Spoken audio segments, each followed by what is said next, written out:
Hello everyone, welcome to Prelims Aptitude Mastery. I hope your preparation is going well. So today we are going to start with our PYQ series where we will learn that how to solve the prelims paper using the PYQs. जिसे topper बोलते हैं that PYQ analysis. So we are going to start that how to analyze the PYQs, how to deduce the pattern which UPSC examiner follows while framing the question and how it will help us in prelims 2026. Before proceeding further, I would request if you are getting this video in your YouTube feed, you must subscribe the channel for the further videos. It is possible that YouTube के algorithm आपको ये videos दोबारा recommend ना करे. So if you are getting this video, you must subscribe the channel for further videos. Let's proceed with 2018. Initially I hope you watched the previous videos, two videos where I told you about the introduction of this series, where I taught the certain logics and the traps which UPSC examiner follows while framing the questions. So I hope they are two videos. I hope you watch both the videos. If you haven't, just check the playlist. You will get them. So we are going to start with 2018. Initially I thought I will be starting with 2020, but I thought it is better to start with 2018. So we will be doing from 2018 to 2025. So this 8 years of PYQ, and so we will be doing this, and also I will be sharing today's my mark sheet with you all. I scored something around 95.22 and the cutoff was 92.66. The difference is not big, but in comparison to my previous attempt where I scored 78 something, so this jump of 17 marks, this happened because of this aptitude which I developed. And also there were like 5 to 6 questions that I will be discussing when I will be solving the 2025 paper. Those were the questions where I did the overthinking, and due to that overthinking I wrote them incorrect. So I will be sharing. अगर ये 5 भी ठीक हो जाते तो my score would have been more than around 110. So let's let it be. जो हुआ पास वो ठीक है. अब आगे पे ध्यान देते हैं. So we are starting with 2018, and at the end I will be sharing my mark sheet also. Instead of waiting for the last, let me show you my mark sheet initially itself. So here it is. I just hide my name deliberately. So here it is. I scored 95.34. This was my third attempt in 2025. So this is, I wrote my first mains, and this is just because of the sheer practice which I did with the help of this PYQ analysis and the aptitude which I developed over the time. So this, like the qualified for CS mains, this is just because of the aptitude which I had developed and which I will be sharing with you through my experience. So this mark sheet is just for the credibility part. So let's start with the paper. The question number 1. In the first Lok Sabha, the single largest party in the opposition was the Swatantrata Party. चलो अब हमें नहीं पता कि भाई ये ठीक है या नहीं है. So let's mark it for the time being. In the Lok Sabha, a leader of opposition was recognized for the first time in 1969. हमें चलो ये भी नहीं पता, इसको भी बार के लिए मार्क कर लेते हैं. In the Lok Sabha, if a party does not have a minimum of 75 members, its leader cannot be recognized as the leader of the opposition. अब इधर ये चीज़ ना हम लक्ष्मीकांत में पढ़ते हैं कि दैट इट इज़ 1/10 का मतलब है कि 55 होना चाहिए. 543 है तो उसका ले लो तो 55 होना चाहिए. सो it is based on this कि अब ये गलत है. ठीक है, अब इसमें ना एक तो ये हो गया. चलो इसके बेसिस पे हमारा आंसर आ जाएगा बी. अब एक चीज़ है कि भाई इन दोनों स्टेटमेंट में फैक्ट है. वैसे तो तीनों स्टेटमेंट्स में फैक्ट है. अब लॉजिक के हिसाब से चलते हैं कि फर्स्ट में भी फैक्ट है कि सिंगल लार्जेस्ट पार्टी जो है वो स्वतंत्रता पार्टी है. सेकंड में भी फैक्ट है कि एलओपी जो है फर्स्ट टाइम 1969 में रिकॉग्नाइज हुआ था. एंड थर्ड में भी फैक्ट है कि 75 मेंबर्स हैं. तो इसका एक जो लॉजिक है वो ये है कि भाई ऑल ऑफ द अबव तो ठीक नहीं हो रहा. तीनों में फैक्ट है. It is very easy to किसी के साथ भी वो खेल ले एग्जामिनर, किसी एक स्टेटमेंट को भी गलत बना दे. तो डी तो नहीं हो रहा तो हम डी को काट देंगे. और ये कोई तुक्केबाजी नहीं है, ये सिर्फ PYQ बेसिस पे एनालिसिस है. अब आ जाओ, अब इसमें है कि भाई चलो अब हम थर्ड स्टेटमेंट हम पढ़ते हैं, इसका पढ़ते हैं तो थर्ड स्टेटमेंट से एलिमिनेट हो जाएगा एंड आंसर आ जाएगा बी. चलो भाई किसी ने ये नहीं पढ़ा, इसके बारे में हमने नहीं पढ़ा, तो अब इसको कैसे डिड्यूस करें further. So those who have trade की भाई 1/10 है 55 बनता है, तो कैसे इसको डिड्यूस करें कि कौन सा ज़्यादा गलत हो सकता है। अब देखो यार, ये ना सेकंड और थर्ड स्टेटमेंट में मैं बताता हूँ आपको कि which is easy to tweet 1969 या 75। जनरली एक ट्रेंड है कि यूपीएससी ईयर्स गलत नहीं देता है, जनरली गलत नहीं देता है, 99% टाइम्स जो है ना ईयर सही होते हैं, बट यूपीएससी खेलता है नंबर से, जो रैंडम नंबर होता है, या तो जो स्टैटिक नंबर है कि भाई वो या तो सबको पता होगा या बिल्कुल ही रैंडम नंबर होगा। अभी आपको एक्सपेक्टेड है कि आपको पता होना चाहिए, but in case you don't know, so 75 is something which is very easy to tweet. इसको चेंज करना बहुत आसान है। So by logic also, by knowledge also, so third statement becomes wrong and we reach our answer कि भाई ये और या बी। ठीक है, इस तरह से। अब तो इसमें जो मैंने आपको एक चीज़ पहले भी बोली थी that it is knowledge which is primary. तो ये क्वेश्चन में वैसे इसमें एलिमिनेशन भी लगता है हमारा, बट ये नॉलेज का क्वेश्चन है कि इसमें आपको थर्ड स्टेटमेंट पता होनी चाहिए, because it is the very common fact which we read in Laxmikanth in anti defection chapter. So it is something, let's proceed further. हाँ, तो नॉलेज है सबसे पहले, तो नॉलेज के बाद हमें एप्टीट्यूड लगाना है और उसके बाद हमें अपना लॉजिक लगाना है। So I think it is clear for you all of guys. Next is the second question. Which of the following leaf modification occur in the desert areas to inhibit water loss? देखो यार, जब ये question आया तो I don't know कि उस time पे हम ये सब चीज़ें बुक्स में इजीली पढ़ पाते थे या नहीं पढ़ पाते थे, बट आजकल कोई भी इन्वायरमेंट की बुक उठाओ जाए तो उसमें अडेप्टेशन चैप्टर मिलता है और उसमें ये चीज़ें दी होती हैं। तो अडेप्टेशन चैप्टर है, ठीक है, बट ठीक है, हमने वो नहीं पढ़ा तो इसे कैसे अप्लाई करेंगे भाई। डेजर्ट एरिया में है, वाटर लॉस को हमें इनहिबिट करना है, उसे रोकना है, we have to stop the water loss. तो कैसे करेंगे? Let's read this third, thorn instead of leaves. अगर लीव्स होने तो स्टेमेटा हो रहा, ओपन हो रहा, and that will be easy to lose the water. तो instead of leaves we have thorns, तो थोर्न्स जो है पानी रोक लेते हैं। अब टाइनी लीव्स, टाइनी, अगर बड़े लीव्स होंगे तो ज़्यादा पानी लूज हो रहा, एंड छोटे लीव्स होंगे तो पानी कम क्या कहते हैं लूज हो रहा। तो सेकंड इज ऑल्सो करेक्ट। अब सेकंड ठीक है, थर्ड ठीक है, तो यानी कि या तो ऑप्शन ए हो रहा या ऑप्शन डी हो रहा। अब हार्ड एंड वैक्सी लीव, अब हम जब देखते हैं कि भाई कैक्टस होता है तो उससे जो छोटे छोटे लीव्स होते हैं वो हार्ड होते हैं, ठीक है। कैक्टस में भी कुछ कैक्टस में लीव्स होते हैं, और चलो नहीं भी होते कैक्टस में लीव, लेकिन हमने फिल्मों वगैरह में देखा है, या फिर लाइक हमें जब भी डेजर्ट का इमेजिनेशन आता है ना, तो कुछ ऐसा आता है कि भाई पत्ता जो है ना वो बहुत थिक होता है, जो लीफ होता है ना वो काफ़ी ज़्यादा हार्ड दिखता है और वो थिक होता है। तो आपकी जो इमेजिनेशन है, लाइक जैसे ही मतलब मेरी जो इमेजिनेशन कहती है वो यही है कि भाई जैसे भी मैं डेजर्ट को इमेजिन करता हूँ, या तो उसमें कैक्टस आता है या कुछ ऐसा प्लांट आता है जिसमें उसके थिक लीव्स हैं, काफ़ी मतलब मोटे लीव्स हैं वो, तो उस बेसिस पे ये स्टेटमेंट भी ठीक हो जाएगा। अभी इन टाइप के क्वेश्चन में ना आपको इमेजिन करना होता है, आपको एग्जाम्पल्स रिलेट करने होते हैं, एंड जितने ज़्यादा आप एग्जाम्पल्स लेके आओगे इसके अंदर, इन द सेंस कि आप इमेजिन कर पा रहे हो, it becomes easy for you. And in such question you have to relate with the current life, you have to relate with the present life. Imaginary situation जो है ना आपकी वो स्ट्रॉन्ग होनी चाहिए कि so that you can imagine, क्योंकि एक एग्जाम्पल भी मिलता है, even if you get one example regarding this is correct, ठीक है। इसमें कुछ ज़्यादा नहीं सोचना कि हमें 10 एग्जाम्पल नहीं चाहिए, हमें एक एग्जाम्पल भी मिलेगा तो उससे चीज़ सॉर्टेड हो जाएगी। सो इसका आंसर मिलेगा डी।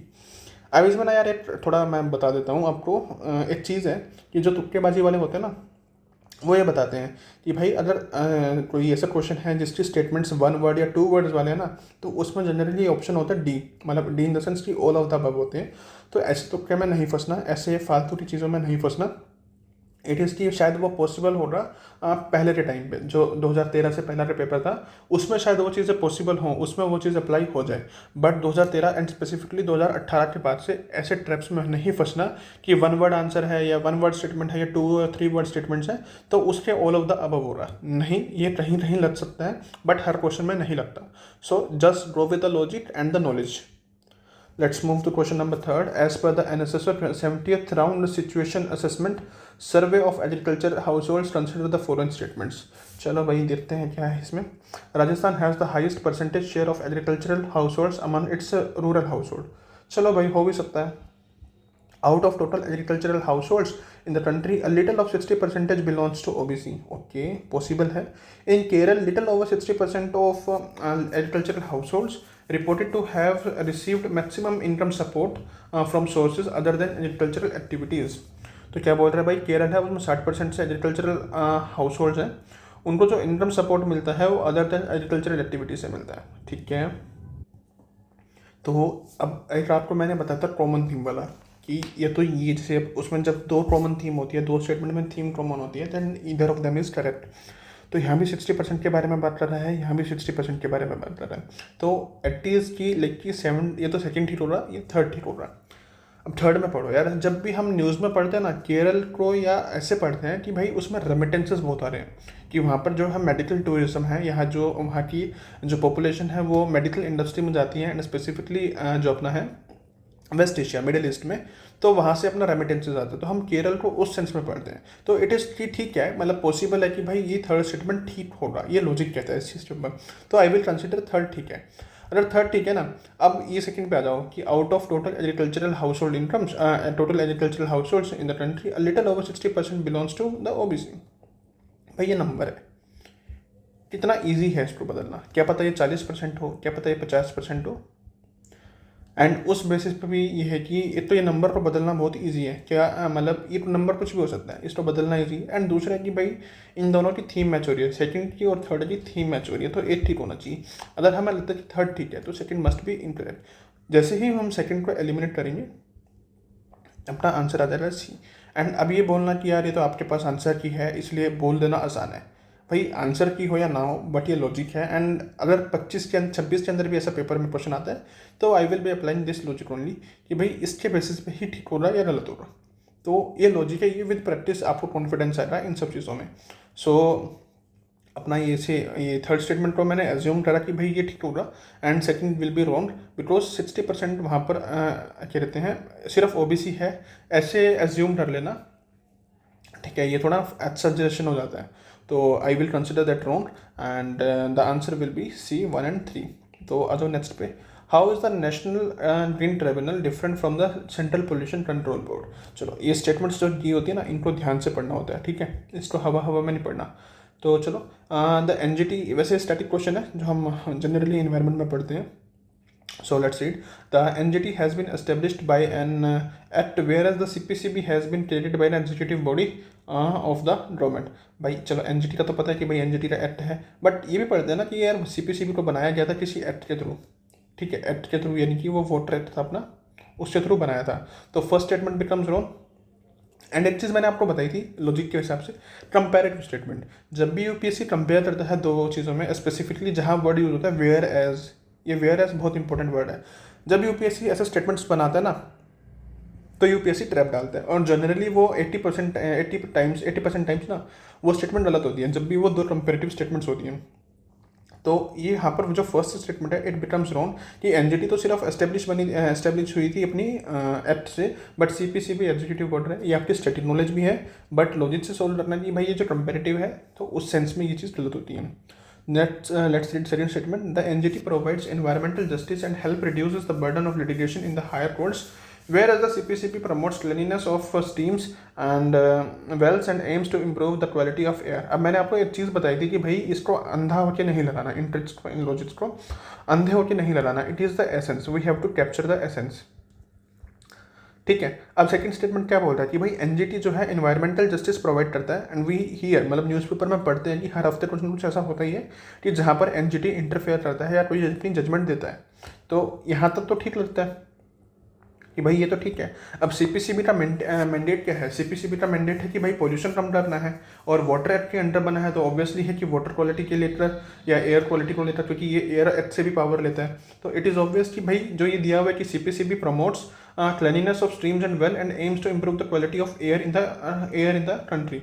तो ये भी ठीक है क्योंकि सीपीसीबी के मैंडेट से मैच होता है, and it is in the positive light, ये पॉजिटिव सेंस में जा रहा है। ये कोई ऐसा नहीं कि भाई out of the blue UPSC ने डाल दिया है, या आउट ऑफ द बॉक्स की कोई और ही ऑर्गेनाइजेशन होगी या कोई और ही इंस्टीट्यूशन होगा इसको डील करने के लिए।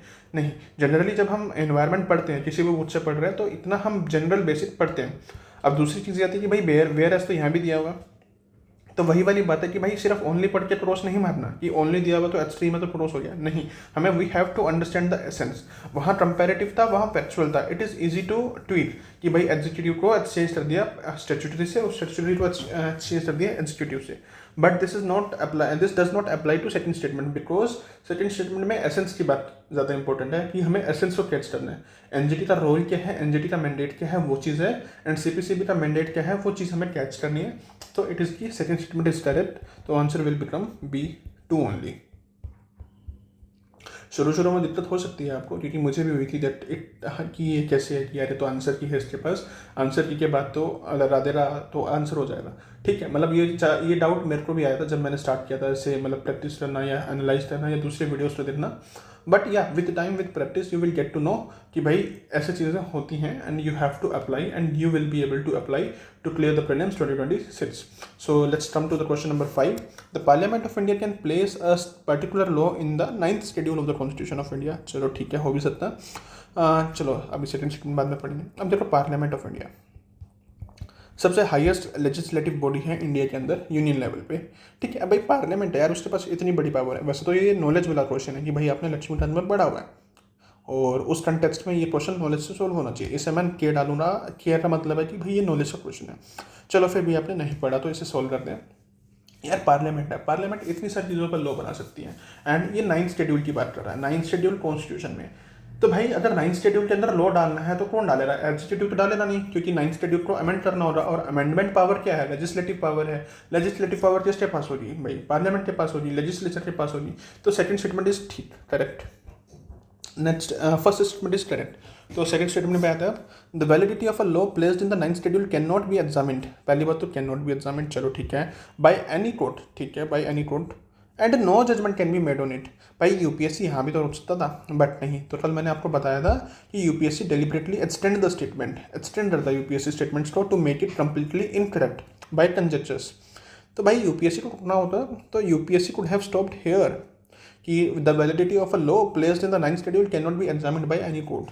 यहाँ रुक सकता था यूपीएससी, इतना पार्ट तो गलत था ही, बट इसको और ज़्यादा गलत बनाने के लिए no judgment can be made on it, कोई जजमेंट पास ही नहीं हो सकती। तो भाई जितना हमने लंबा कॉन्स्टिट्यूशनल डिबेट पढ़ा है, जुडिशरी वर्सेस लेजिस्लेचर का जो हमने फ्रिक्शन पढ़ा है, from Shankari Prasad to and all, Kesavananda Bharati हो या गोलकनाथ केस हो या, तो ये सब क्यों ही पढ़े हमने। सुप्रीम कोर्ट उसके ऊपर अपना जजमेंट ही पास नहीं कर सकती, एंड सुप्रीम कोर्ट ने तो बोल ही दिया है भाई everything, each and everything in India is under judicial review. तो हाउ इज इट पॉसिबल? तो सेकंड स्टेटमेंट बिकम्स रॉन्ग, क्योंकि ये तो यहाँ तक भी गलत है, एंड यूपीएससी ने डेलिबरेटली इसको एक्सटेंड किया, और ऐसे एक्सटेंड किया कि it becomes completely wrong. So our answer becomes A. But इस क्वेश्चन को मैं बोलूँगा कि भाई ये नॉलेज वाला क्वेश्चन है, यू कैंट एक्सपेक्ट कि भाई हर क्वेश्चन में आप लॉजिक लगाओगे, until and unless you are sure कि भाई आपने डिसेंटली पढ़ा है, 1.5 साल आपने प्रिपेयर किया है, आपके पास नॉलेज बेस्ड है, तो ये क्वेश्चन है जो आपके नॉलेज से ही सॉल्व होगा। लॉजिक तो लगा सकते हैं भाई इसके अंदर, अब इसमें कुछ भी लॉजिकल प्रॉब्लम है आपका, but it is primarily to be solve with the knowledge part. So it is something which you have to solve. यार अल्टीमेटली 35 क्वेश्चन पेपर में ऐसे होंगे जो आपको नॉलेज से सॉल्व करने होंगे, एंड सब करते हैं। जो मेंस लिखने वाले बच्चे होते हैं वो करते हैं, जो क्लियर होते हैं, जो जिन्होंने एग्जाम क्लियर कर दिया है, वो 35 से 40 क्वेश्चन ऐसे होते हैं जो नॉलेज के बेसिस पे सॉल्व करते हैं। बाकी क्वेश्चन में एप्टीट्यूड अप्लाई होता है। So this applies to you as well कि आपको नॉलेज से वो सॉल्व करना पड़ेगा।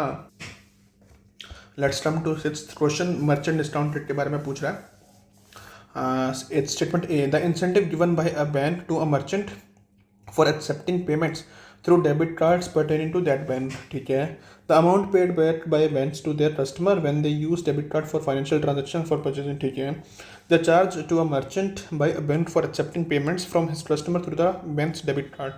ठीक है, the incentive given by the government to merchants for promoting digital payments by their customer through point of sale machines and debit cards। ठीक है, अब एक छोटी सी चीज़ ऑब्जर्व करो, statement A, statement B and statement D, ये तीनों स्टेटमेंट का एक एसेंस है कि भाई एक इंस्टीट्यूशन, बैंक जो है या गवर्नमेंट जो है, इंसेंटिव दे रहा है या तो मर्चेंट को या फिर या कस्टमर को। ठीक है, उनको इंसेंटिव मिलता है कि भाई वो वापस दे रहे हैं, बट एक स्टेटमेंट सी ही कुछ ऐसा है कि जिसमें से मर्चेंट को नुकसान हो रहा है।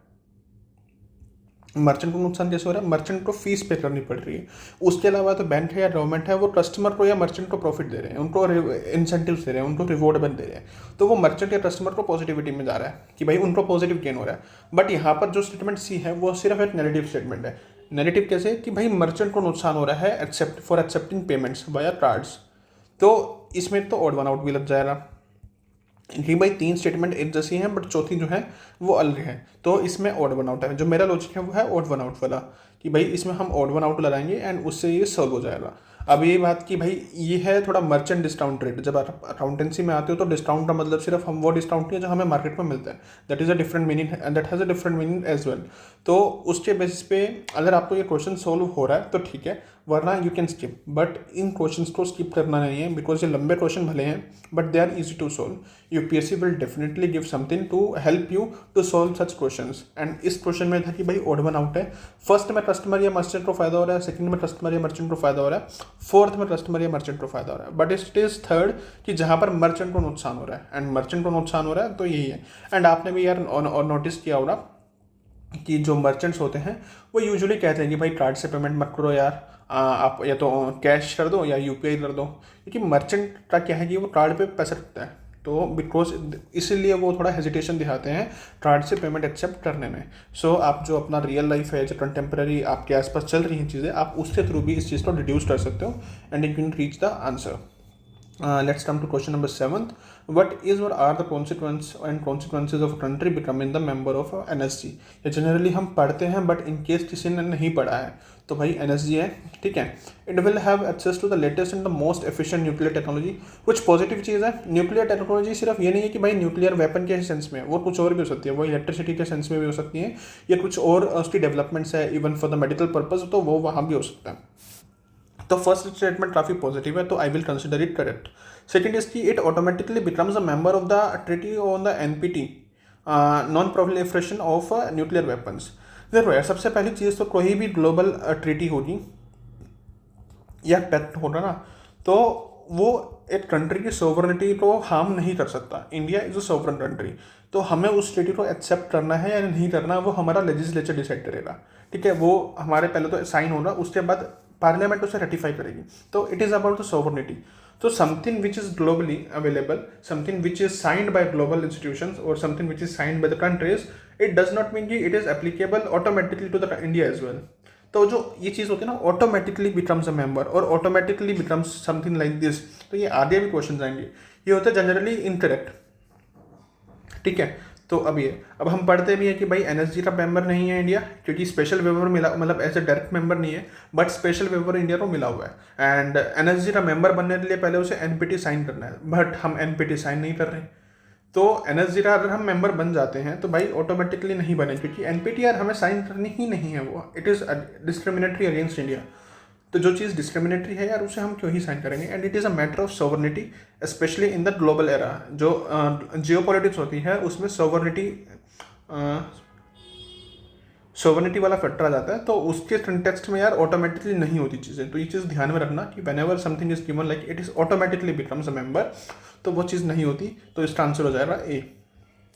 नेक्स्ट इज कि with reference to India's decision to levy an equalisation tax of 6% on online advertisement services offered by non resident entities, which of the following is और आर करेक्ट, ठीक है। चलो भाई, it is introduced as a part of the income tax. देखो यार, पहली बात तो चलो देखते हैं, पर दूसरा पढ़ते हैं। पर non resident entities that offer advertisement services in India can claim a tax credit on their home income under the double taxation awareness agreement. यार स्टेटमेंट पढ़ो, स्टेटमेंट क्या बात कर रहा है कि स्टेटमेंट बात कर रहा है कि 6% टैक्स लगाना है एडवर्टीजमेंट सर्विसेज जो ऑनलाइन प्रोवाइड करती हैं नॉन रेजिडेंट एंटिटीज़, तो उनके ऊपर हमें टैक्स लगाना है 6%, ठीक है, क्योंकि उसके ऊपर 6% टैक्स लगाना। बट सेकंड स्टेटमेंट बोल रहे हैं कि भाई वो एंटिटीज जो है ना डबल टैक्सेशन अवॉइडेंस एग्रीमेंट के अंदर जो है टैक्स क्रेडिट को क्लेम कर सकती है अपनी होम कंट्री में। यार कोई लॉजिक थोड़ी ना है कि एक कंट्री में टैक्स लगा रहे हैं तो दूसरी कंट्री में जाके अपना टैक्स क्लेम कर लो वापस। तो ये मतलब आपस में स्टेटमेंट जो है और इसका जो स्टेटमेंट क्वेश्चन जो स्टेटमेंट है और जो स्टेटमेंट नंबर 2 है, ये दोनों सिंक में नहीं है, ये आपस में है कि भाई तुम एक जरा टैक्स दे रहे हो, but just because DTA sign कर रखा है इंडिया ने, तो इसलिए आपको वो जो टैक्स क्रेडिट है वो आपको मिल जाएगा वापस। ऐसा मतलब ये कुछ ज़्यादा ही एग्जैजरेशन है, एंड इसमें कि भाई आपको बेसिक पता होना चाहिए इन सब चीज़ों ना, so it will become easy for you to make it correct और इनकरेक्ट। तो सेकंड स्टेटमेंट यहाँ पर जो है इनकरेक्ट है।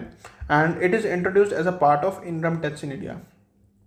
अब भाई ये लग भी सकता है कि ठीक है ये गलत है, और ऐसा भी हो सकता है कि भाई क्या पता ये ठीक हो या क्या पता गलत हो, बट इट इज़ इनडायरेक्ट। तो यहाँ रिस्क लेने वाली थोड़ी बात हो जाएगी कि भाई इनकम टैक्स का पार्ट है या नहीं है। तो इसका आंसर तो वैसे डी है, बट इसमें थोड़ा एक लॉजिक मैं आपको बता सकता हूँ कि इसमें कैसे होता है कि ये बोल रहा है it is introduce as a part of income tax. यार इनकम टैक्स ना एक, चलो ठीक है पुराना एक्ट हो गया, बट इंडिया में जनरली कोई भी टैक्स इंट्रोड्यूस होता है ना, अगर वो फेडरल नेचर को अफेक्ट कर रहा है, फॉर एग्जांपल जीएसटी है, तो भाई उसके लिए तो अलग से अमेंडमेंट होगी। बट कोई अलग से टैक्स लगाना है तो अपन जब फाइनेंस बिल पढ़ते हैं ना, फाइनेंस बिल, तो ये मेजरली उसके थ्रू होता है कि फाइनेंस बिल जैसे एक प्रोविज़न है कि आप 2 लाख रुपए से ज़्यादा कैश हाथ में नहीं रख सकते, आपके पास 2 लाख से ऊपर कैश होगा, और इन केस अगर आपके पास रेट डलती तो आपको मतलब वो कैश सीज किया जा सकता है। सो it is a rule that you can not hold the cash more than 2 lakh rupees. तो वो कहाँ से आया प्रोविजन? वो आया फाइनेंस बिल से। तो जैसे भी ऐसे प्रोविजन होता है ना, कोई नया टैक्स आ गया है या कोई ऐसा प्रोविजन लेके आए हैं विद रिस्पेक्ट टू टैक्सेशन या लिमिट्स, तो जनरली वो फाइनेंस बिल के थ्रू आता है। तो आप थोड़ा ये लॉजिक भी रिमाइंड कर सकते हैं कि भाई इस चीज़ भले इस टाइम पे इस क्वेश्चन में याद ना रहा हो, but just keep it in mind कि भाई ऐसी चीज़ें अगर 2026 में रिपीट होती है तो भाई वो मोस्ट प्रोबेबली 99% चांस है कि वो फाइनेंस बिल के थ्रू हो रहा हो, या फिर यहाँ कहते हैं यार तो ऑप्शन होता है कि मनी बिल के थ्रू करवा दो, कि राज्यसभा की स्क्रूटनी नहीं करवानी तो इसलिए मनी बिल के थ्रू करवा दो। बट मेजरली कोई एक्ट के या कोई टैक्स लेके आना है तो वो फाइनेंस बिल के थ्रू होता है। तो first statement becomes down and answer is D. Let's come to question number 9. The FRBM review committee reports has mandated a debt to GDP ratio of 60% for the general combined government by 2023, comprising 40% for the central government and 20% for the state government. अभी मत बोलना यार इतने सारे fact हैं इसके अंदर, नहीं ये 60% का डिवाइड बताया है कि 40% सेंट्रल का है, 20% स्टेट का है। ठीक है। The central government has domestic liabilities of 21% of GDP as compare to that of 49% of the state government. ठीक है। As per the constitution of India it is mandatory for a state to take the central government consent for raising any loan if the former owes any outstanding liabilities to the latter. ये तो हम लक्ष्मीकांत में पढ़ते हैं। तो third is correct, third तो ठीक है। अब आ जाओ सेकंड स्टेटमेंट पे। फर्स्ट हमें चलो भाई नहीं पता, बट ये भी हम पढ़ते हैं, ये पता होनी चाहिए आपको स्टेटमेंट। ठीक है, सेकंड पढ़ते हैं। अब सेकंड में है मल्टीपल फैक्ट कि सेंट्रल गवर्नमेंट का 21% लाइबिलिटी है जीडीपी के और स्टेट गवर्नमेंट का 49% है। भाई दो फैक्ट है, it is easy to tweet anyone, या तो इनको एक्सचेंज कर देंगे या कोई भी नंबर हो रहा है इसको आपस में बदल देंगे। और ऐसा पॉसिबल है कि सेंट्रल गवर्नमेंट का 21% है और स्टेट गवर्नमेंट का डबल है सेंटर से। यार फिस्कल प्रूडेंस की भी बात होती है, फिस्कल स्टेबिलिटी की भी बात होती है। तो यार 49% तो बहुत ज़्यादा एग्जैजरेशन है, 49% तो नहीं हो रहा, सेंटर का भी डबल है यार, सेंटर से डबल है। मतलब 21%, चलो 42% डबल है लेकिन 42% से भी ज़्यादा है। तो यार कुछ ज़्यादा ही एग्जैजरेशन है इसके अंदर फैक्ट्स का। तो it becomes wrong by this logic and I eliminate this and reach to answer C. कोई तुक्का नहीं है, दो से ज़्यादा फैक्ट है and it is easy to tweak either of them. किसी एक को ट्वीट कर देने आंसर आ जाएगा उस चीज़ से, मतलब वो चीज़ स्टेटमेंट गलत हो जाएगी and with the help of options we reach to our answer and this is something which we read in our static part. FRBM है, इंपॉर्टेंट चीज़ है, ये हमें पढ़नी होती है। अब आ जाओ क्वेश्चन नंबर 10 पे। The quality of imported edible oils is more than the domestic production of edible oils in the last 5 year.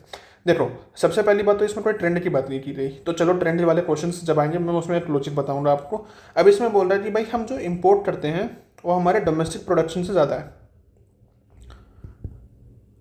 ठीक है। अब हमें पता है कि भाई for edible oils India is a dependent country, soybean हो या फिर अपना सनफ्लावर ऑयल हो, कुछ भी हो, in seeds, even for palmolein we are dependent and ये डिपेंडेंस अभी तक ख़त्म नहीं हुई है। सो इट इज़ करेक्ट कि भाई जो हमारा इंपोर्ट है वो ज़्यादा है as compare to the domestic production. Second is कि फर्स्ट ठीक है चलो, the government does not impose. अब इन चीज़ों के लिए ना करंट अफेयर्स इंपॉर्टेंट होते हैं, आपकी जनरल अंडरस्टैंडिंग होती है जब आप न्यूज़पेपर पढ़ते हो। सो सच थिंग्स ये आपको कोई पढ़ाएगा नहीं, ऐसी चीज़ें ये कोई नहीं पढ़ाने वाला, ये आपकी अवेयरनेस का पार्ट है, ये it is a part of something which you have to develop by your own. तो जो बोलते हैं ना कि भाई न्यूज़पेपर पढ़ रहे हैं, तो ये न्यूज़पेपर से होती चीज़ें। जब आप पढ़ते हो ना कि हफ्ते में एक बार या महीने में 2 बार आती है न्यूज़ कि इंडिया ने इतना इम्पोर्ट किया या ग्लोबल टेंशन के कारण इम्पोर्ट बिल बढ़ गया, प्राइजेस बढ़ गए, उसके कारण इम्पोर्ट बिल बढ़ गया हमारा, तो ये सब चीज़ें न्यूज़पेपर से डेवलप होगी। And there are people who says कि भाई हमने न्यूज़पेपर नहीं पढ़ा उसके बाद भी यूपीएससी हो गया। तो भाई ठीक है, उनका हो गया, अच्छी बात है, but you don't have to follow that exception. कुछ एक्सेप्शंस होते हैं and exceptions can not become norm, so you have to read newspaper. चलो बट अभी टाइम नहीं है न्यूज़पेपर डेली पढ़ने का, but even if you get 30 minutes just you have to go through with the headlines. Headlines भी पढ़ लो है ना यार, काफ़ी चीज़ें, क्या पता उसी से 2-3 क्वेश्चन आपके एग्जाम में फंस जाएँ। तो ऐसा नहीं कि भाई न्यूज़पेपर नहीं पढ़ना है, ये सब चीज़ें न्यूज़पेपर से ही डेवलप होती हैं। Let's read second statement. The government does not impose any custom duty on all the imported edible oils as a special time. एक तो पहली बात तो स्टेटमेंट इतनी एक्सट्रीम बना दी कि भाई हम इतने सारे इम्पोर्टेड ऑयल एडिबल ऑयल्स को इम्पोर्ट करते हैं और गवर्नमेंट जो है उनमें से किसी एक पे भी कस्टम ड्यूटी नहीं डाल दी। यार क्या नॉनसेंसिकल बात है। इंडिया को तो क्रिटिसाइज ही करते हैं ना यार टैक्सेशन के लिए, और किसी एक पे कस्टम ड्यूटी नहीं लगाएंगे, किसी एक पे भी। पाम हो गया यार, सोयाबीन हो गया, सनफ्लावर हो गया, इतने सारे जो इम्पोर्टेड ऑयल रहते हैं अपने एडिबल ऑयल्स हैं, किसी एक पे नहीं लगाते। मुझे तो इसमें कुछ ऐसा लगता नहीं है कि भाई इसमें कुछ ज़्यादा सोचने वाली बात है। So option A becomes correct. किसी एक पे भी लगा दिया यार तो स्टेटमेंट गलत हो जाएगी। अब आ जाओ ये, he wrote biographies of Mazzini Garibaldi, Shivaji and Shri Krishna stayed in America for some time and was also elected to the central assembly. He was, भाई देखो, अगर आप ये क्वेश्चन आप नॉलेज से सोल्व करना चाहोगे तो आपको स्पेक्ट्रम में मिल जाएगा, बिपिन चंद्र में कहीं ना कहीं मिल जाएगा, या किसी कोचिंग के नोट्स में मिल जाएगा। बट इन केस ऐसा क्वेश्चन 2026 में आता है और आपको नहीं awareness, so such question are skippable. आपको मैंने लास्ट वीडियो में एक चीज़ बताई थी, आर्ट ऑफ लेटिंग गो। जाने दो भाई इन क्वेश्चंस को, ये क्वेश्चंस कट ऑफ डिसाइड नहीं करते। 90% बच्चे ऐसे होंगे जिनको ये क्वेश्चन नहीं आता होगा, या तो हिस्ट्री ऑप्शनल वाला है, या जिस बंदे को हिस्ट्री में तो ज़्यादा ही इंटरेस्ट है शायद वो ठीक कर ले इसको। और ऐसा भी है ना कि चलो ठीक है, औरबिंदो घोष है, बिपिन चंद्र पाल है, लाला लाजपत राय, मोतीलाल नेहरू, ये चारों फेमस नेम है, आप किसको ही एलिमिनेट करोगे इसमें। वैसे इसका आंसर लाला लाजपत राय है, but it is not easy to eliminate any of them. भाई 4 स्टेटमेंट से चारों फेमस नेम है, तो इनको एलिमिनेट करना पॉसिबल नहीं है।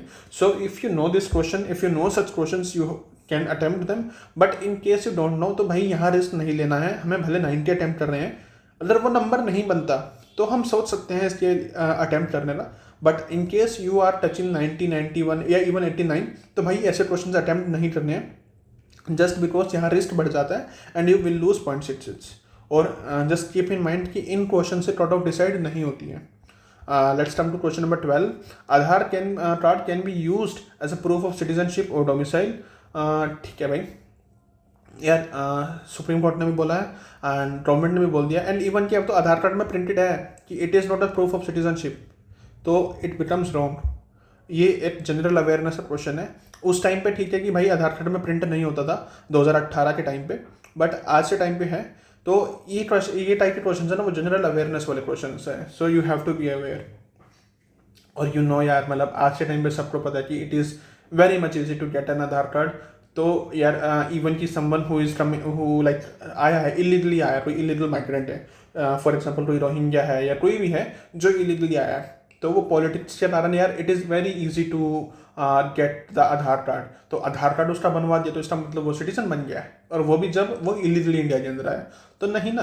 तो ऐसे आपको एग्जाम्पल्स यूज करने हैं, you have to use the examples like this कि someone who has entered illegally in India and if he और she gets an Aadhaar card, then that person becomes a citizenship. What rubbish it is. So in this concept statement one is incorrect. वैसे छोटा सा चीज़ बताऊंगा कि ये 2025 में एक judgement में सुप्रीम कोर्ट ने बोला था, like citizenship India has only 1 domicile. तो डोमिसाइल भी एक है जो स्टेट के कंटेक्स्ट में हम यूज़ करते हैं ना, कि भाई स्टेट का डोमिसाइल है, स्टेट के कंटेक्स्ट में रेजिडेंस होता है, डोमिसाइल नहीं होता। तो इट इज़ पॉसिबल कि UPSC can ask this question in 2026 कि डोमिसाइल क्या है, कि वी हैव ओनली 1 डोमिसाइल और वी हैव मल्टीपल डोमिसाइल्स। तो डोमिसाइल होता है जैसे सिटीजनशिप इंडिया के कंटेक्स्ट में यूज होती है इंडिया के अंदर, सिमिलरली डोमिसाइल भी है, एक ही है। We have only 1 citizenship, that is we are the citizen of India, and we have only 1 domicile, that is we are the domicile of India. जो स्टेट के कंटेक्स्ट में यूज होता है वो रेजिडेंसी है, रेजिडेंस है, ठीक है। इस चीज़ में कंफ्यूज मत होना, ये शायद यूपीएससी 2026 में पूछ सकता है। आ जाओ, once issued Aadhaar number can not be deactivated और omitted by the issuing authority. भाई ठीक है, absurd स्टेटमेंट है भाई, तुम ओमिट ही नहीं कर सकते, तुम डीएक्टिवेट ही नहीं कर सकते। क्यों? अगर कोई पर्सन की फॉर लाइक अनफॉर्चुनेटली डेथ हो जाए और वो आधार कार्ड एक्टिव ही नहीं है, तो क्या वो एमिट नहीं हो सकता? या किसी का मल्टीप्लिकेशन बना हुआ है, किसी का गवर्नमेंट को पता चला कि भाई ये तो इलीगल माइग्रेंट है, इसका आधार कार्ड बना हुआ है, तो गवर्नमेंट क्या उसका आधार कार्ड कैंसिल नहीं कर सकती? तो ठीक है, मतलब ये अपसर्ड स्टेटमेंट्स है और इनको अपने एग्जाम्पल्स के थ्रू सोल्व करना है. Now come to question number 13. Which of the following has shrunk immensely dried up in the recent past due to human activities? ठीक है भाई, ह्यूमन एक्टिविटीज़ के कारण जो है काफ़ी सारा सन हो गया ये. देखो यार, ब्लैक सी है, ब्लैक सी तो वैसे ही बहुत न्यूज़ में रहता है. अगर ऐसा कुछ हुआ होता ना तो आपको न्यूज़ में पता चल जाता. Black Sea is something important. वैसे तो ये फैक्चुअल क्वेश्चन है, मैपिंग का क्वेश्चन है. It is keepable question. अगर आपको आता है ठीक है, नहीं आता तो छोड़ दो इस क्वेश्चन को. बट थोड़ा लॉजिक बताता हूँ. ब्लैक सी है भाई, न्यूज़ में रहता है. अगर ब्लैक सी सूट जाएगा ना तो ये बहुत बड़ी न्यूज़ बन जाएगी. तो black sea is not something which has dried up. तो सेकंड तो ठीक गलत हो जाएगा, ये सेकंड तो गलत है. अब बचा अरल सी या लेट बाइट्राल. लेट बाइट्राल हम जनरली न्यूज़ में रहता नहीं है, बट इट इज़ समथिंग अरल सी जो कंसिस्टेंटली न्यूज़ में रहता है. सो इसका आंसर ये है. अगर ये आपको आता है तो you can attempt it. If you don't know you just keep it. या सो इसका आंसर है Aral Sea first.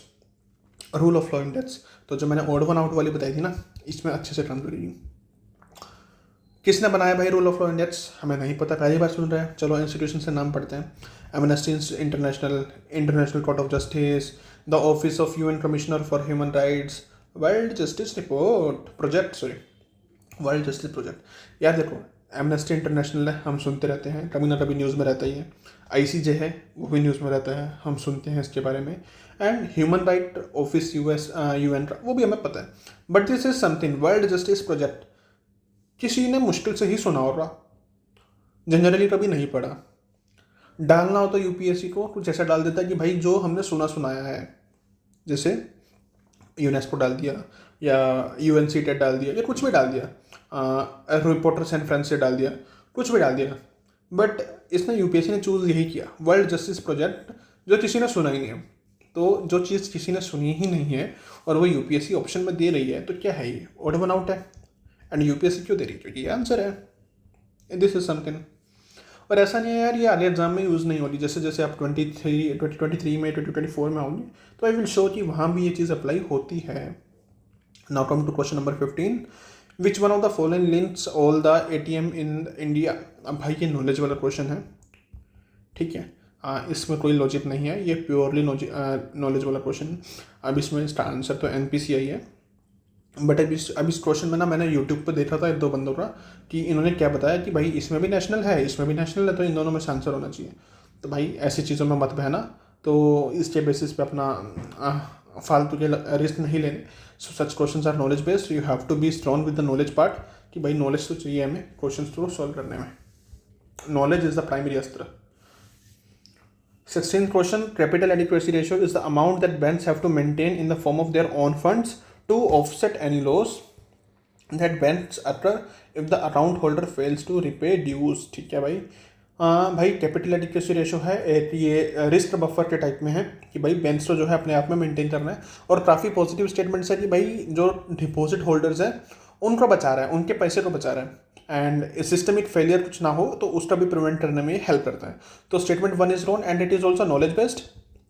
So it is something कि भाई नॉलेज से भी हो रहा. और ये लॉजिक भी कह रहे हैं कि भाई काफ़ी पॉजिटिव स्टेटमेंट है एंड काफ़ी इसका एसेंस जो है in the context of regulation, in the context of customer security, customer safety, ये काफ़ी ज़्यादा पॉजिटिव है. तो statement 1 becomes correct. Second is की CAR is decided by each individual bank. तो भाई अगर बैंक ही डिसाइड करेगा तो RBI का क्या काम है? और बैंक डिसाइड करेगा तो यूनिफॉर्मिटी नहीं होगी. और बैंक क्यों करेगा कि भाई मैं बफर बनाऊँ, मैं तो उसको पैसे तो लोन दे दूंगा. For example I am a bank, तो जो मेरा तो मन करेगा कि भाई मैं क्यों बफर बनाऊँ, मैं तो लोन दे देता हूँ, मुझे तो प्रॉफिट हो रहा है उससे. तो दिस इज रॉन्ग भाई. सब बैंक अपने आप की मनमानी चलाएंगे तो उससे सिस्टम नहीं चलेगा. So that's why we have RBI to enforce a uniform command. तो it's answer become A. Next is the identity platform Aadhaar provides open application programming interface. What does it imply? भाई मुझे नहीं पता application programming interface क्या है, but ठीक है आधार के बारे में कुछ नाम क्या कि एप्लीकेशन प्रोग्रामिंग इंटरफेस है और कुछ प्रोग्रामिंग के टेक्स्ट में है. चलो स्टेटमेंट पढ़ते हैं. It can be integrated into any electronic device. पहली बात तो कैन भी डाल दिया तो पॉजिटिव है, कोई ब्रॉड स्टेटमेंट है. मॉडरेट स्टेटमेंट है.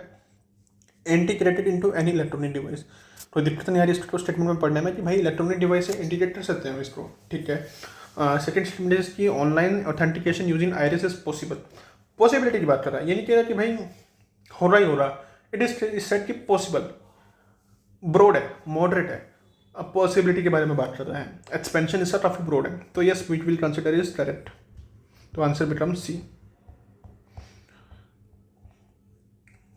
इन केस आपको लगता है कि भाई ये क्या बातें मार रहा है, तो भाई this is only one thing, analyse करो, प्रैक्टिस करो, एनालाइज करो, प्रैक्टिस करो, through this you will develop confidence. और ये चीज़ें होती हैं, ये चीज़ें अप्लाई करते हैं, कोई नहीं पढ़ता भाई, किसी ने नहीं पढ़ा हो रहा एप्लीकेशन प्रोग्रामिंग इंटरफेस क्या होता है, मुश्किल से किसी रात बच्चे ने पढ़ा हो रहा, तो ये हमें करना है, ये चीज़ डेवलप करनी है। नेक्स्ट पे आ जाओ, very recently in India in which of the following countries have lots of people इधर suffered from severe famine, acute malnutrition और died due to starvation caused by war ethnic conflicts। अब statement पढ़ना बहुत ज़रूरी है। पहली बात तो बोल रहा है कि भाई लाखों लोग मर रहे हैं बिकॉज ऑफ फेमाइन। अब फेमाइन जनरली कहाँ आता है, या तो अफ्रीका में मिलता है या हमें लेटिन अमेरिका में मिलता है, ठीक है। Malnutrition, diet due to starvation, ये भी थोड़ा वैसे जनरली इतनी सारी जो प्रॉब्लम्स है ना वो हमें अफ्रीका में मिलती है, स्पेशली क्लोज्ड बाय वॉर और एथनिक, जो सूडान वाला एरिया है या फिर जो अपना सेंट्रल अफ्रीका वाला एरिया ना, तो वहाँ रहती ही ये समस्या, सेंट्रल हो जाए, ईस्ट अफ्रीका हो जाए, ये हमारा परसिस्टेंट है, ये तो वहाँ रहता ही रहता है। और चलो एग्जाम्पल भी पढ़ते हैं, एनरोला है, जाम्बिया है यार, वहाँ तो रिवर्स इतनी सारी हैं, वहाँ तो इतना न्यूज़ में नहीं रहता है। मोरक्को एंड ट्यूनीशिया, ये भी इतना न्यूज़ में नहीं रहता है।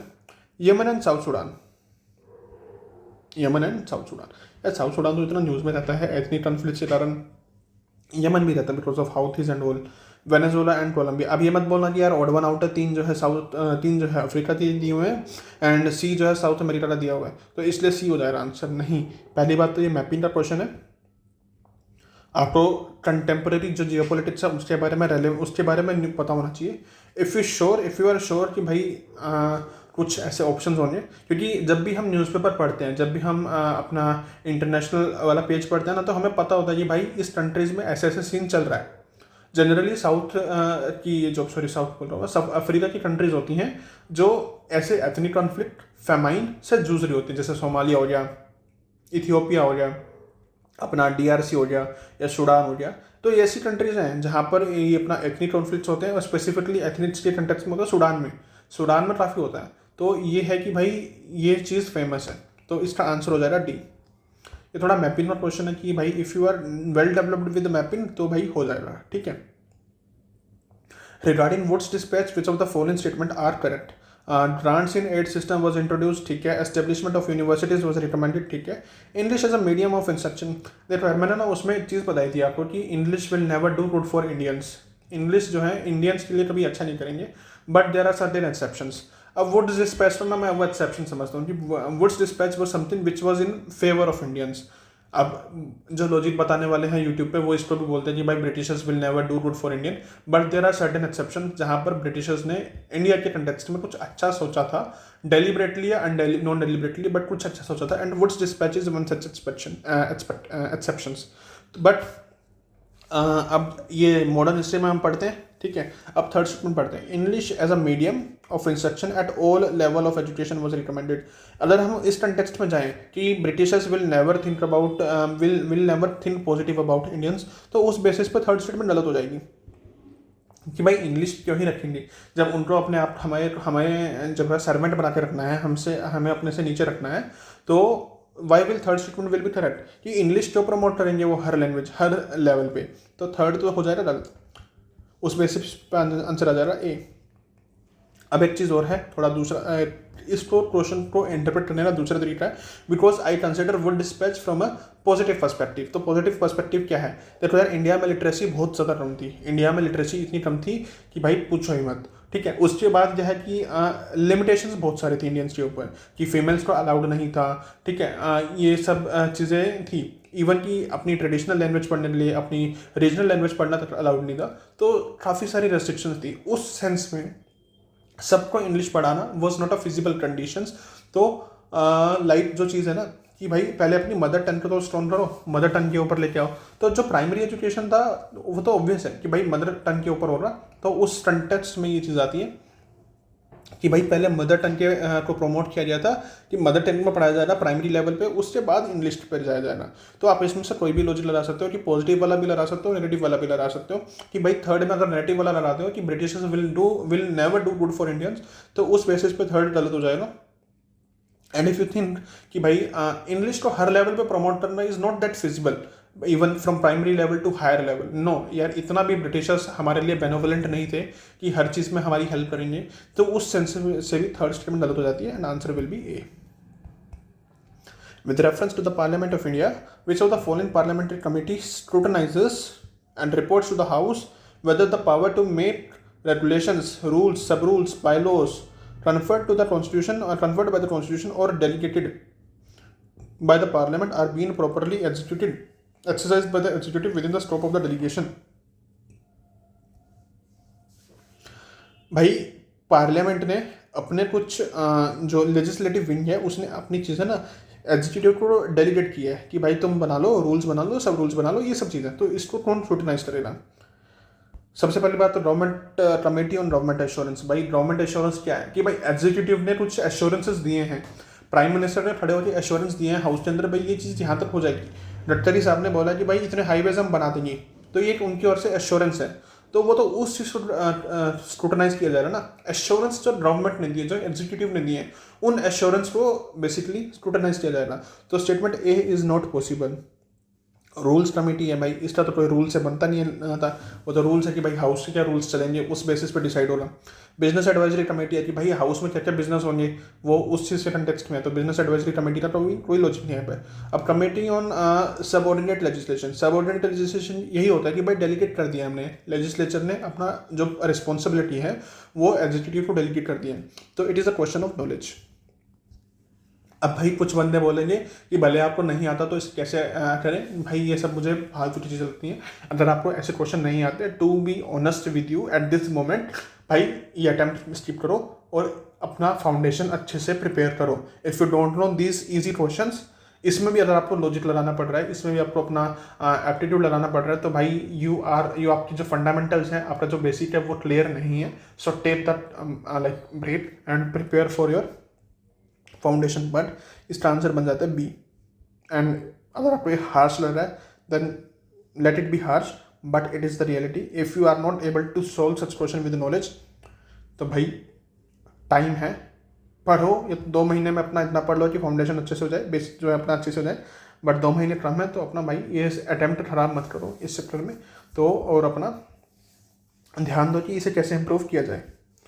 Next further question number 21. As per the right to education, to be eligible for appointment as a teacher in a state, a person would be required to possess the minimum qualification laid down by the concerned state council of teachers education. भाई RTE act के under है कि भाई किसी state teacher को eligible होना है appointment के लिए स्टेट में, तो जो मिनिमम क्वालिफिकेशन है वो state council of teacher education रखेगा। चलो भाई हो सकता है। As per the RTE Act, for teaching primary classes, a candidate is required to pass a teacher eligibility test conducted in accordance with the NC National Council of Teacher Education guidelines. ठीक है भाई, possible हो सकता है। In India, more than 90% of teacher education institutions are directly under the state government. भाई देखो, नहीं बोल रहा कि 90% से तो जो टीचर्स की एजुकेशन इंस्टीट्यूशन है वो पब्लिक स्टेट गवर्नमेंट के अंडर है। भाई ऐसी कोई लॉजिक बनता नहीं है इस चीज़ का कि भाई 90% से ज़्यादा अंडर स्टेट गवर्नमेंट है। तो इट इज़ की नंबर है, नम डेटा है, इसके साथ खेला गया है, इट हैज़ बिन ट्वीट, तो उस बेसिस पे इट बिकम्स रॉन्ग, तो थर्ड को काट दो। अब रही बात फर्स्ट और सेकंड की, सेकंड तो ठीक है, रही बात फर्स्ट की।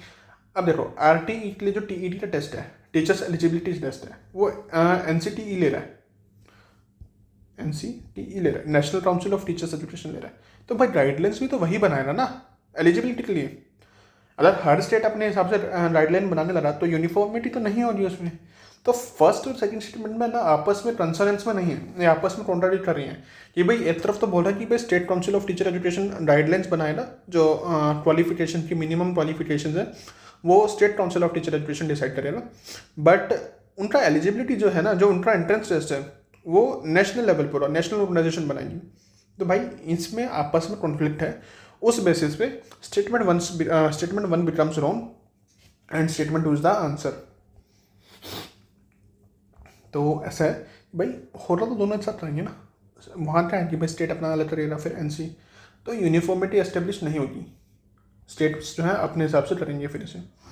तो भाई यही है। अब question number 22, Chapar festival and Chapchar Kut festival, Khongjom Parba belt and थनथा dance. तो ये है। अब ये क्वेश्चन है फैक्चुअल। अब आता है तो ठीक है, नहीं आता तो भाई छोड़ दो इसको। ये है स्किपेबल क्वेश्चन। आंसर के ऊपर तो चलो ठीक है, देख लेंगे आंसर क्या है, but such question as factual question, इसमें रिस्क नहीं लेना बिन बात का। और चलो ठीक है यार, थनथा डांस तो हम फिर भी न्यूज़ में पढ़ते हैं कि भाई ये है, ये मणिपुर का है, तो उसके बेसिस पे ये एलिमिनेट हो जाएगा, ये हो गया। अब बचा ऑप्शन ए और बी है। अब ऑप्शन ए, अब 3 है तो भाई या तो ओनली 1 हो रहा या ओनली 2 हो रहा, ओनली 1 यानी ये तो 1 ऑप्शन, या तो ए हो रहा या बी हो रहा। तो अब इसमें रिस्क लेने वाली बात है। आंसर वैसे बी है इसका, बट ठीक है, इफ़ यू डोंट नो तो इन क्वेश्चन में रिस्क नहीं लेने का बिन बात का, just keep it and move on. Question number 23, Food Safety and Standard Act 2006 replaced the Prevention of Food Adulteration Act। मैंने पहले भी बोला था कि UPSC does not play with years, तो ठीक है।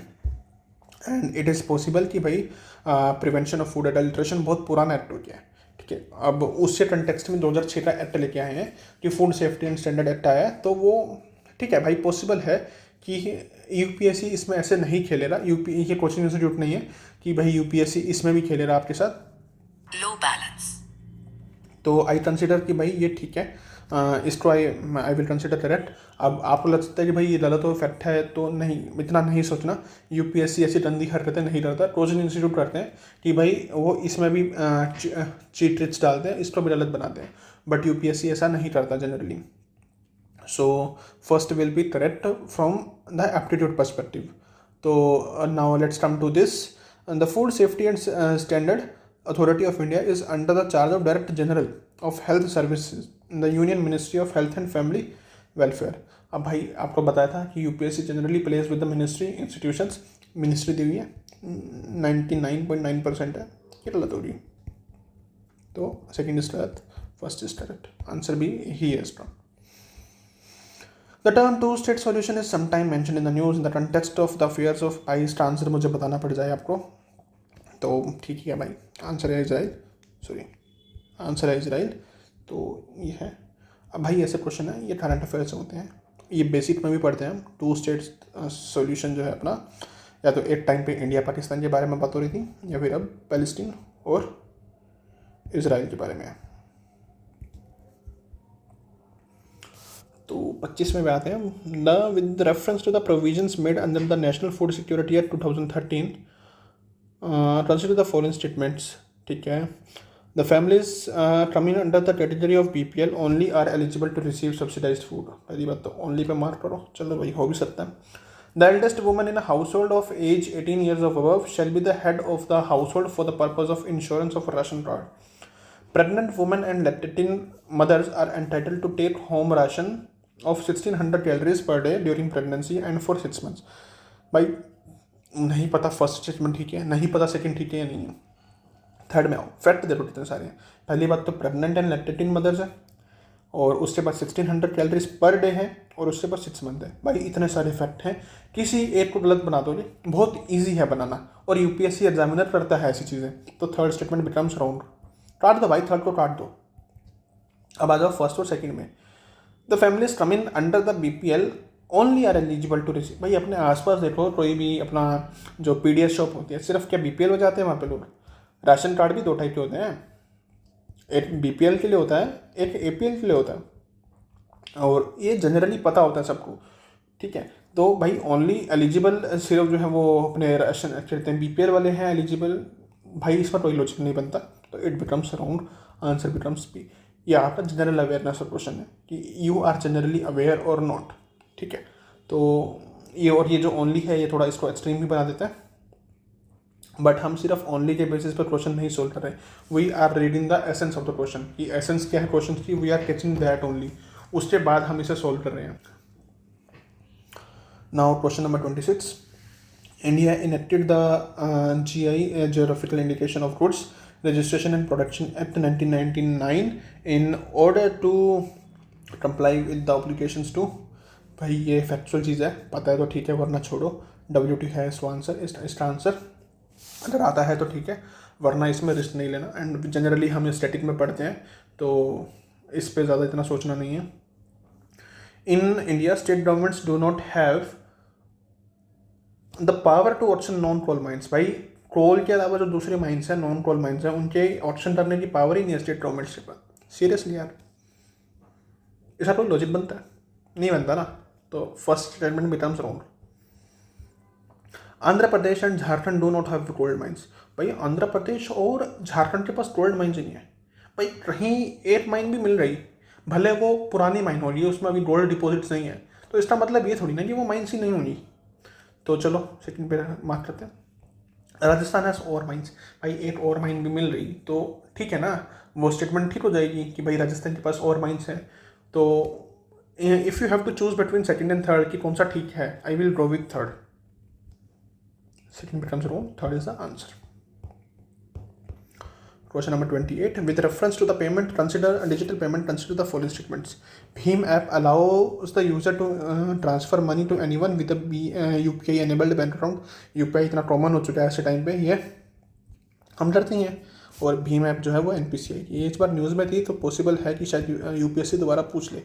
ये NPCI का डेवलप्ड है. तो हाँ कि मतलब UPI एनेबल्ड बैंक अकाउंट है, वो वॉलेट वाला टेंशन खत्म कर दिया ना बीच में से, तो डायरेक्ट अकाउंट टू अकाउंट जाता है, तो वो है. अब दूसरे में पढ़ो कि while a chip pin debit card has 4 factor. पहली बात तो 4 फैक्टर ठीक है. Authentication Bhim app has only 2 factor. इतने सारे 2 फैक्ट हैं, तो भाई किसी एक को भी बदलना ईजी है. Second becomes wrong. भले नहीं आता तो इस लॉजिक से ये सोल्व किया जा सकता है कि भाई फैक्ट इतने सारे हैं, it is easy to tweet anyone. तो second becomes wrong. Among the following cities, which one lies on the closest longitude closest to that of Delhi? जी भाई दिल्ली के आसपास कौन सा है? भाई जिसकी मैपिंग स्ट्रॉन्ग है वो कर लेगा. अब इस मैपिंग, इसमें तो मैपिंग चाहिए और इमेजिनेशन चाहिए. वो जिसकी स्ट्रॉन्ग है वो कर लेगा, बाकी इसमें कोई लॉजिक वगैरह नहीं है. तो इसका आंसर है A. International Labour Organization convention 138 182. एक चीज़ और मैं बताना चाहता हूँ, आपको मैं बताना भूल गया कि whenever something is given in context to vulnerable section, भले वो वुमन हो, चिल्ड्रन हो, SC ST हो, तो जनरली ना UPSC पॉजिटिव स्टेटमेंट फ्रेम करता है. जो स्टेटमेंट फ्रेम होती है ना वो जनरली करेक्ट होती है अगर उसमें अननेसेसरी फैक्ट नहीं है. ये पॉइंट याद रखना है. अगर उसमें मल्टीपल फैक्ट दिए हुए, जैसे थर्ड स्टेटमेंट में फैक्ट दिए हुए हैं, तो वो नहीं ठीक होगी. उसमें चांस है कि UPSC उसमें फैक्ट में खेल जाए. बट सेकंड वाला है कि the eldest woman in a household of age 18 years और above shall be the head of the household for the purpose of issuance of a ration card.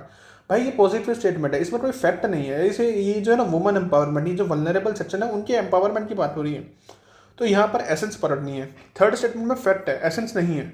Fact ज़्यादा matter कर रहा है उसमें, तो फैक्ट को बदलना easy है.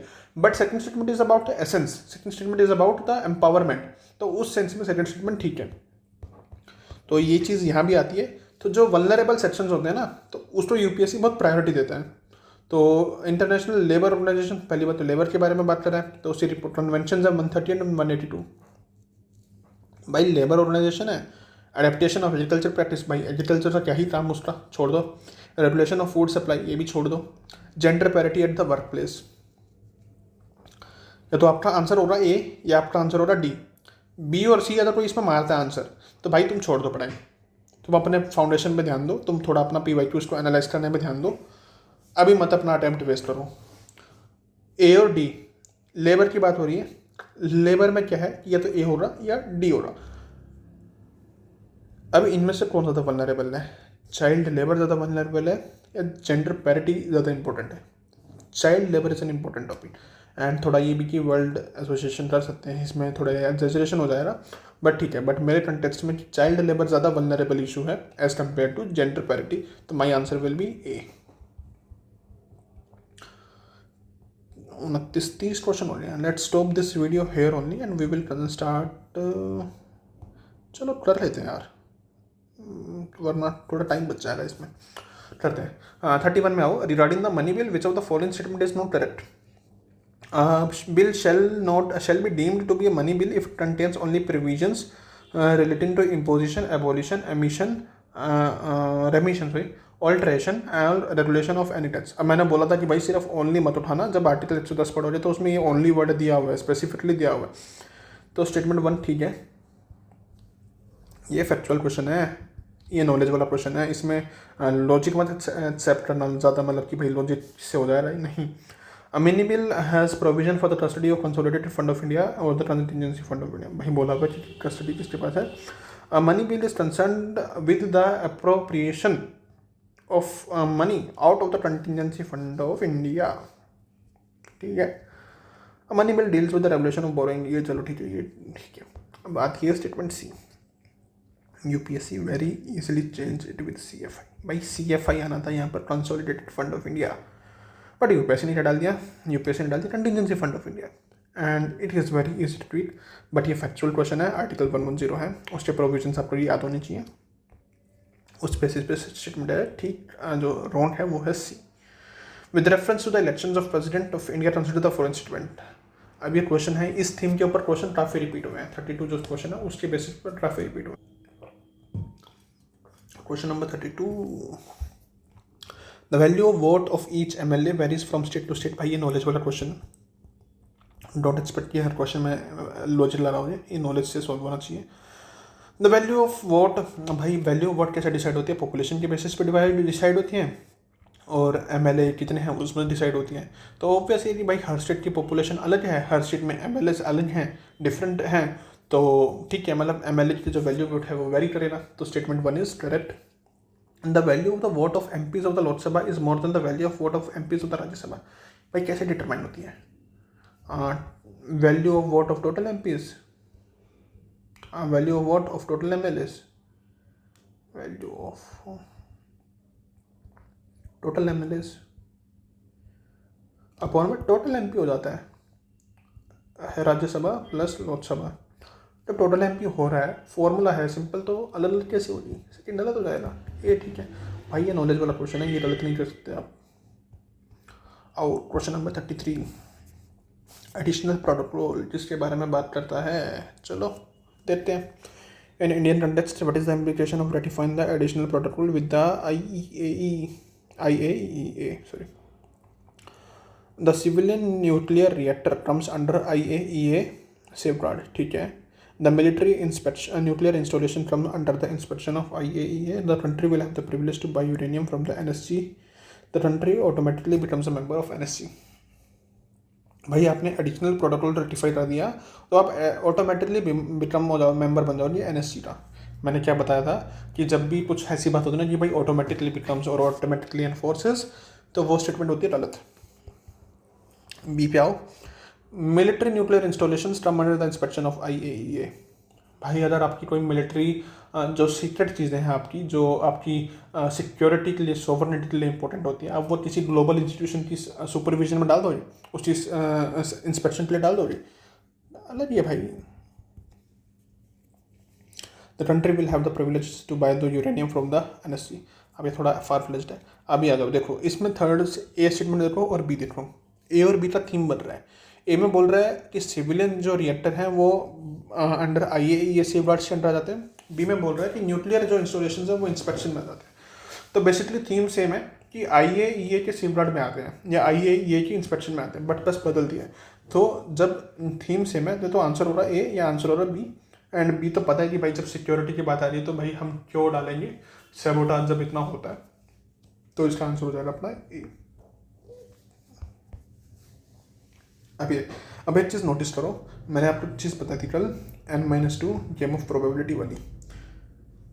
6 हैं यूपीएससी ने ऑप्शन भी 4 दिए हैं, और ये होता है, अभी आगे दिखाऊंगा जब 5 स्टेटमेंट वाले क्वेश्चन होंगे तो उसमें आंसर भी 3 वाला होगा मेजरली, इवन अदर ऑप्शंस भी ऐसे दिए हुए हैं। तो चलो क्वेश्चन देखते हैं, 35 से करेंगे आज।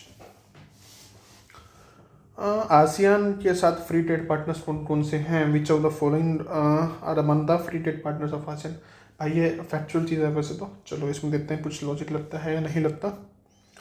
Australia, Canada, China, India, Japan, USA, वैसे तो भाई ये नॉलेज वाला क्वेश्चन है, क्योंकि ये अपना आसियान से एसोसिएशन में है, और इसका वैसे मतलब जिसने पढ़ा है उसको पता है कि भाई नॉर्थ अमेरिकन कोई कंट्रीज इसमें नहीं है, तो इसमें कोई लॉजिक नहीं है, इसमें आपका फैक्चुअल नॉलेज है, नॉलेज वाला पार्ट है। ये तो ये करंट अफेयर मैगजीन में कवर हो जाता है। ये आप जो स्टैटिक पढ़ते हो, ये मैंने मृणाल सर से पढ़ा था, तो उनके नोट्स में काफ़ी क्लियरली ये चीज़ें दी हुई थी। तो भाई मैं तो नॉलेज के बेसिस पे ही डील करूँगा, तो सी बी नहीं है और सी नहीं, ये 6 नहीं है, तो इसका आंसर सी हो जाएगा। 1 3 4 एंड 5। एंड आसियान है, थोड़ा आसियान के आसपास की चीज़ों के बारे में कंटेक्स्ट होता है, तो भाई ये कि भाई आपको आता है तो ठीक है, बाकी इसमें कुछ ज़्यादा वो लगेगा नहीं कि एप्टीट्यूड कुछ लॉजिक लगाओगे, तो इसमें कुछ ऐसा लगेगा नहीं। तो चलो क्वेश्चन नंबर 35 पे आते हैं। Global Alliance for Climate Smart Agriculture, which of the following statement is not correct? GSCSA is an outcome of the climate summit held in Paris 2015. Membership of राष्ट्र does not create any binding obligation. भाई जो चीज़ मैंने बोली थी ना, automatically becomes, वो गलत होती है। ये उसका ऑपोजिट ही तो है कि भाई ऑटोमेटिकली नहीं हो रहा ना, कोई बाइंडिंग ऑब्लिगेशन नहीं हो रही। कितना मॉडरेट स्टेटमेंट है in context to global scenario, तो I will consider it correct. India was instrumental in the creation of राष्ट्र। भाई एक चीज़ है, यूपीएससी क्या करता है कि यूपीएससी क्या करता है इस इन टाइप के क्वेश्चन में, जब भी ऐसे देना कि India is the largest, India is the founding, India is something like first largest importer, largest exporter, तो ऐसी चीज़ें ना इंडिया के कंटेक्स्ट में यूपीएससी गलत बनाता है कि इंडिया फर्स्ट रहा है या इंडिया फाउंडिंग मेंबर रहा है, तो वहाँ यूपीएससी खेलता है। तो third becomes wrong. India was not instrumental in the creation of राजसा। Its answer is B. 35 answer है बी। आपको थोड़ा एब्सर्ड लगेगा, बट देयर आर क्वेश्चंस जहाँ आपको मिलेगा कि India is the largest producer, India is the largest supplier, India is the founding member. तो इन चीज़ों में ना 90% केसेज में, 90% क्वेश्चन में वो स्टेटमेंट गलत होगी, तो उसी के बेसिस पे third becomes wrong and answer becomes B. आगे पढ़ना है, मेरा भी गलत होने लगा है। चलो 36 से निपटा लेते हैं, ये लास्ट क्वेश्चन होगा क्योंकि आधे ज़्यादा है। 36 से निपटाते हैं, उसके बाद फिर देखते हैं। Formation of which of the following is और are the aim or aims of digital India plans of the government of India? Formation of India's own internet companies like China did. यार ये यूपीएससी को बड़ा पसंद है China से compare करना। UPSC China से बहुत कंपेयर करता है। 2023 में भी क्वेश्चन आया था अरेबल लैंड वाला, तो वहाँ भी यूपीएससी ने चाइना से कंपेयर किया था।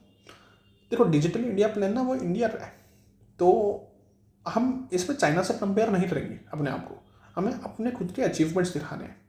तो ये बोल रहा है कि formation of India's own internet companies like China data में चाइना से क्या मतलब है भाई, हम अपने वाले पे ध्यान देंगे ना, तो इट बिकम्स रॉन्ग।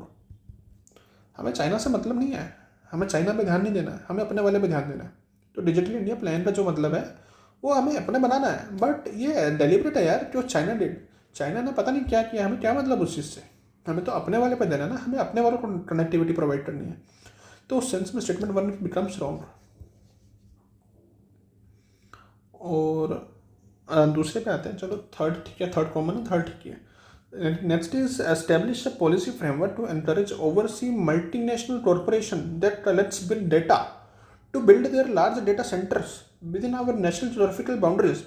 भाई डिजिटल इंडिया का जो प्राइमरी मोटिव है वो है कि भाई इंक्लूसिविटी बढ़ानी है। इंक्लूसिविटी मतलब डिजिटल इंक्लूसिव बनाना है, डिजिटली लिटरेट बनाना है इंडिया को। तो उसमें डेटा सेंटर्स का और डेटा स्टोरेज की तो बात ही नहीं हुई थी। और ये तो बात आजकल भी चलती है कि भाई अभी तक बात चलती है कि डेटा सेंटर्स को इंडिया में बनाना है, और ये तो 2018 का क्वेश्चन है। तो प्राइमरी थीम जो है ना, आपको पता होनी चाहिए टॉपिक की। Digital India is not something कि भाई न्यूज़ में ही नहीं है, digital India is not something कि आपने कभी सुना ही नहीं है, इट इज़ समथिंग कि भाई न्यूज़ में रहता है ये सब चीज़ें। तो इट इज़ एक्सपेक्टेड कि भाई आपको इसका बेसिक पता होना चाहिए। तो उस बेसिस पर second is a far fledge question, it is a exaggeration. तो इसका कोई लिंक ही नहीं है हमारे स्टेटमेंट के साथ। अगर कोई लिंक नहीं है तो भाई ये गलत होगा, तो आंसर बिकम्स बी। आपको लगेगा कि भाई क्यों, मेरे को तो चलो मेरे पास आंसर की है इसलिए मैंने बी मार दिया। भाई ऐसा कुछ नहीं है, बस इतना कि डिजिटल इंडिया के बारे में बेसिक पता होना चाहिए आपको, डिजिटल इंडिया का ऑब्जेक्टिव क्या है। अगर ऑब्जेक्टिव पता है तो it is very easy to eliminate questions, eliminate statements. तो आंसर हो जाएगा अपना B. So we will stop it here only, and I hope you like the previous videos, and I hope आपको यहाँ पर मिले and just to tell you guys कि it is the first time when I am teaching like this. मेरा थोड़ा stammering का issue है and मेरा जो है गला भी सूख जल्दी जाता है, so I feel difficult in speaking sometimes. तो sorry for that in case if you are not if you feel कि भाई यहाँ पर कुछ क्लैरिटी नहीं आ रही है, but if it is adjustable तो please just tolerate with that. In case you have any doubt you can write me any time at renters.approach.csc@gmail.com. Can write me. I will try to revert back to you as soon as possible. तो यहाँ तक हमने 36 तक कर लिया. We will continue. Yeah. So let's just एक चीज़ और मुझे बतानी है आप लोगों को. भाई लगभग 2 महीने बचे हैं. My objective is to finish all these papers 2018 to 2025 by April end तक कर दूँगा because I am also preparing. तो थोड़ा टाइम लगता है इसको बनाने में and I will try my best कि भाई इसको जल्दी से कर दूँ and yeah I will give my best for this. In case you think कि भाई बस आपको एक काम करना है कि भाई इनको देखना है बार बार. You have to watch. अपने व्यूज़ के लिए नहीं बोल रहा भाई, तुम्हारे लिए ही बोल रहा हूँ कि मुझे हेल्प की है तो आपको भी हेल्प करेंगी. तो देखना है, प्रैक्टिस करनी है, खुद से एनालाइज करना है. एंड मैंने जो सबसे पहले इंट्रोडक्टरी वीडियो डाली थी उसमें बताया था you have to solve this papers using the UPSC PYQs only. तो आपको वही सॉल्व करना है उसके बेसिस पे. चलो will meet you in the next video. Till then bye, keep learning and जय हिंद.